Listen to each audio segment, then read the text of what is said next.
James is in a dim room. It's literally 2 a.m. He's trying to be silent. He's attempting endless crunches because he's trying to get abs. He needs abs. There's a screaming voice in his head telling him he needs it. And he's watching YouTube alongside. Why?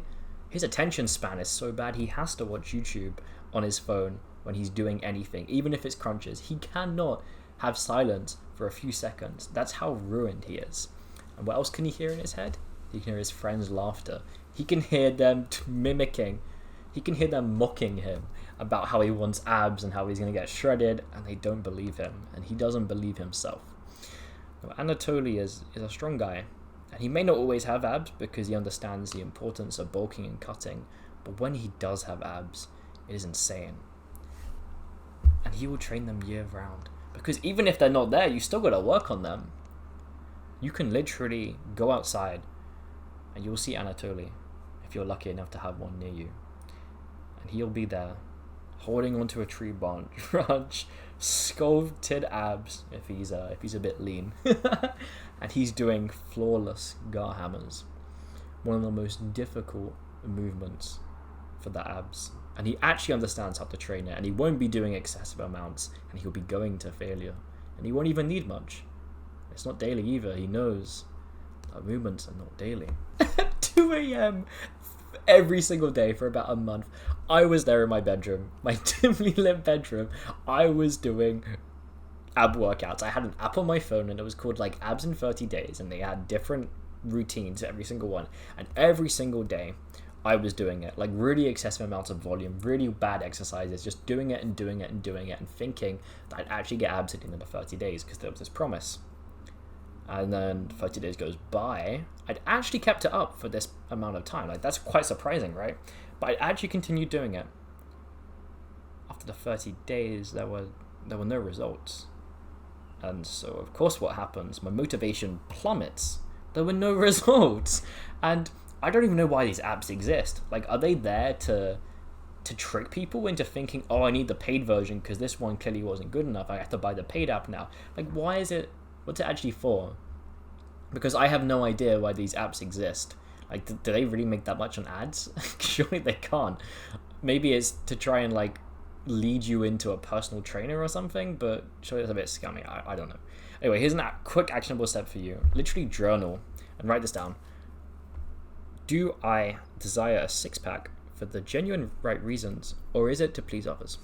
And I want you to really think about that. Like, pause the video, go off and have a little think, because a lot of you guys will not actually want the abs for yourself. And if you do, I think you can convince yourself that you want abs way down the line. Like, you don't actually want them yet. The only reason you want them now is because of other people. But you can actually convince yourself just because you can look at your goals, and you will see that you want to bulk for a few years. You don't really care about having the core not visible, and then later down you can cut and show your rewards. Anyway, so you go do that. Pause the video right now. And welcome back. So, abs are very, very simple in the sense that they don't matter. Because what's the first thing you have to have? Well, the only thing you really have to have for abs. You have to be lean. That's it. It goes beyond the exercise you do. It's just about a low body fat. And this is why you have something called skinny boy abs, where someone can just be lean and you can see their abs and they have like no strength or muscle or anything. But that's the thing, there's no such thing as spot reduction. So when people get the abs and they're getting like tricked into thinking that doing this will like melt the ab from their core, it doesn't do anything. It just makes them a bit stronger. Ooh. And that's where the problem lies, because people sit there and they're like, oh, if I smash 100,000 sit-ups every single day, I'll get the abs of my dreams. And that's just not true, because you're not melting fat by doing that. If you actually wanted to get abs by doing a repetitive motion, go and do a run. That would get it better than doing the sit-ups would. It's a bit silly, you know? There's also a notion that they're important, that abs are important, and a lot of people will actually go about it where before they start trying to build muscle in the gym, before they want to start bulking up and really getting the gains, they want to prioritize a cut because they're skinny fat, which is a little bit confusing, because anyone who's skinny fat is skinny fat not because they have too much fat, but because they have too little muscle.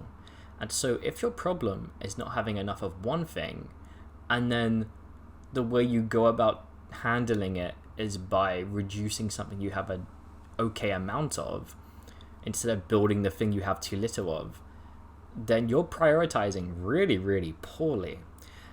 Like, someone who's skinny fat can genuinely bulk into abs just because they don't have enough muscle, and that's why they don't have abs. That's why they're skinny fat.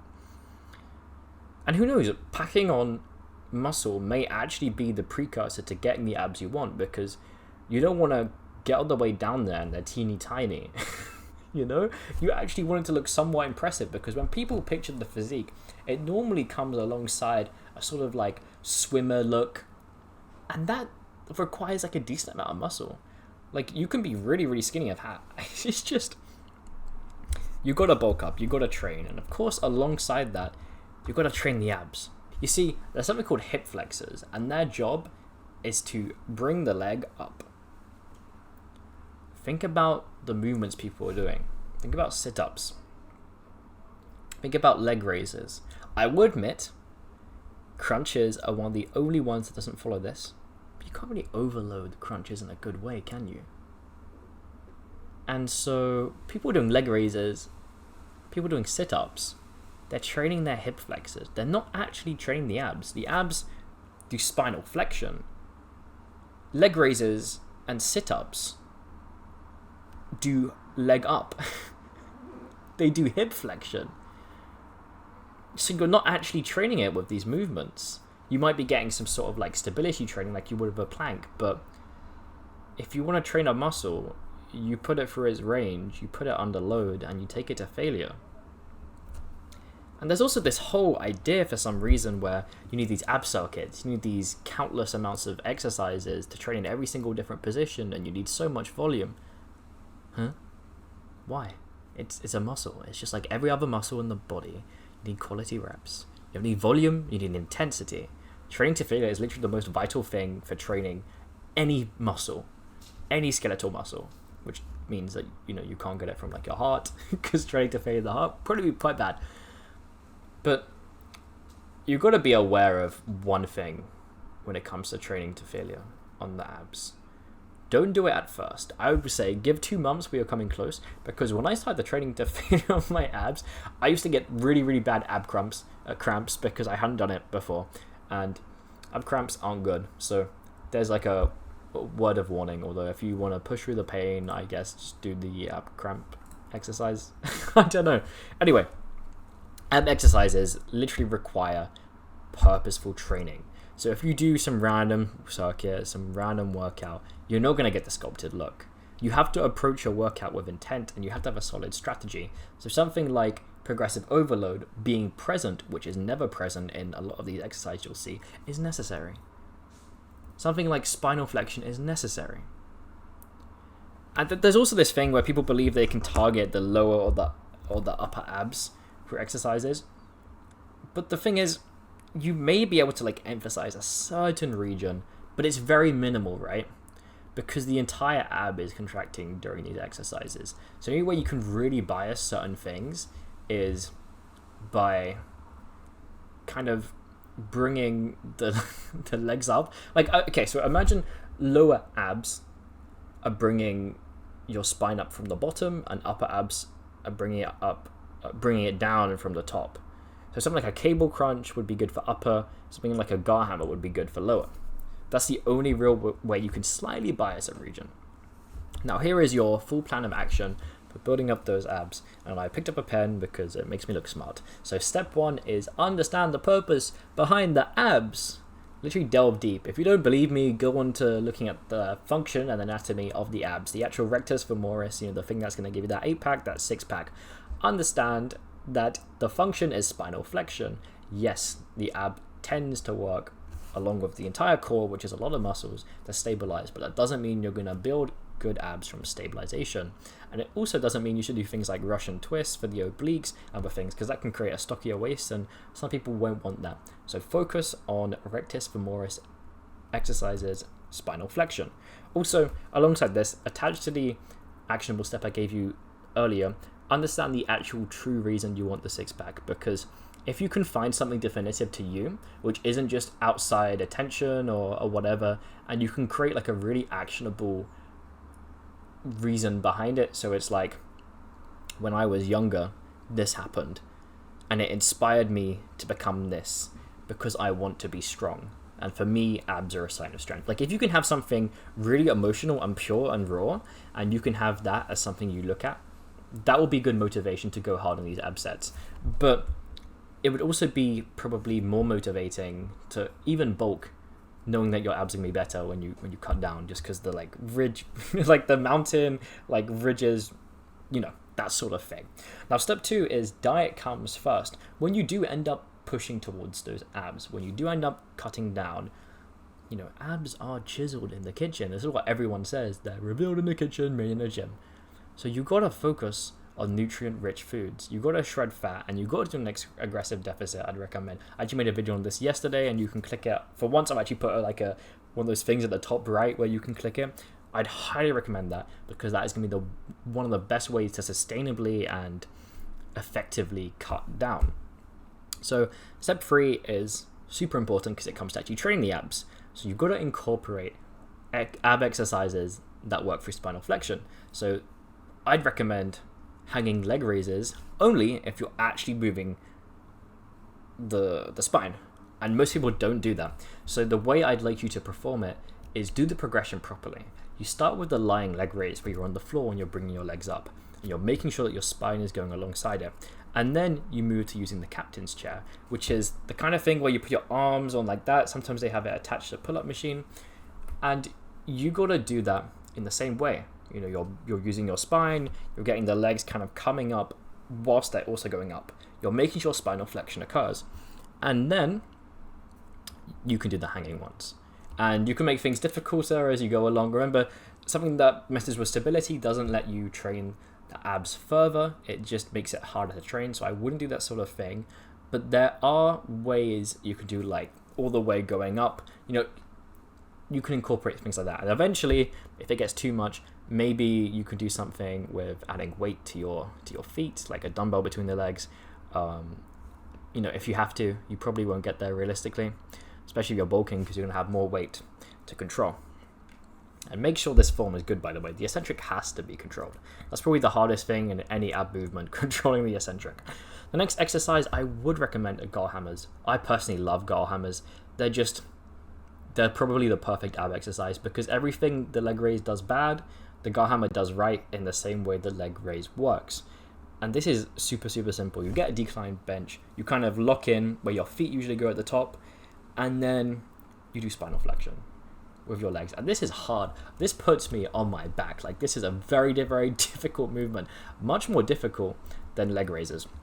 The last ab exercise, which I would recommend, and I don't think I recommend any others, like genuinely, because these are the only 3 you could ever possibly need. The last one is cable crunches. A lot of people hate on cable crunches, but they are so good for spinal flexion. They are so good for the abs. The only thing you have to remember is you're not focusing on bringing your torso down. You're focusing on kind of like bringing your chest to your knees almost. Like you're curling yourself in. And that's how you actually get the abs. But most people do cable crunches completely wrong, and it'll just be hip flexor. Well, I guess that's true for all ab exercises. So yeah, number 4, step 4, stay in the know. Know what you're doing. Regularly assess your progress. Regularly assess your form. Record yourself. Tweak the reps. Tweak the sets. Tweak the exercises if something becomes stale. Find the best way to do things. I've seen some people do cable crunches on a lat pull down machine because it allows them to have better stability. Try things like that if you really want to. Like, find variations of the exercise which make it better and safer and more effective for the equipment you have available to you. If you're going to do cable crunches and all the cable machines are taken, what can I do today? Maybe I do gull hammers instead. Maybe I do the hanging leg raise, or maybe I try and find something completely new, which is spinal flexion. And then you find like a really good exercise which you stick with and you absolutely love it. But you got to, of course, make sure the principles of like training stay true. And step 5 is stay committed to training to failure. These are 2 sets. You do not need more than 2 sets and like a session, a workout for your abs. 4 sets a week is genuinely enough, especially as you're getting a lot of sort of passive volume from other things. So like your squat, your heavy compounds, all of that will be working the core really, really well. And so these sets can take into complete failure. You can do partials, you can do whatever you'd like, but developing these abs takes consistency and it takes time. So don't be discouraged if you don't see results. Just keep going, keep pushing. You'll get stronger, and then when you cut down, you'll be like, holy moly cannoli, what is this? So if you enjoyed these insights, I would genuinely love if you could dive a bit deeper into that video I made on the aggressive cut, because when you're ready for it, that will tell you what to do. And watching that will also help you plan ahead for when that comes, albeit maybe 1-2 years down the line. So I will catch you there.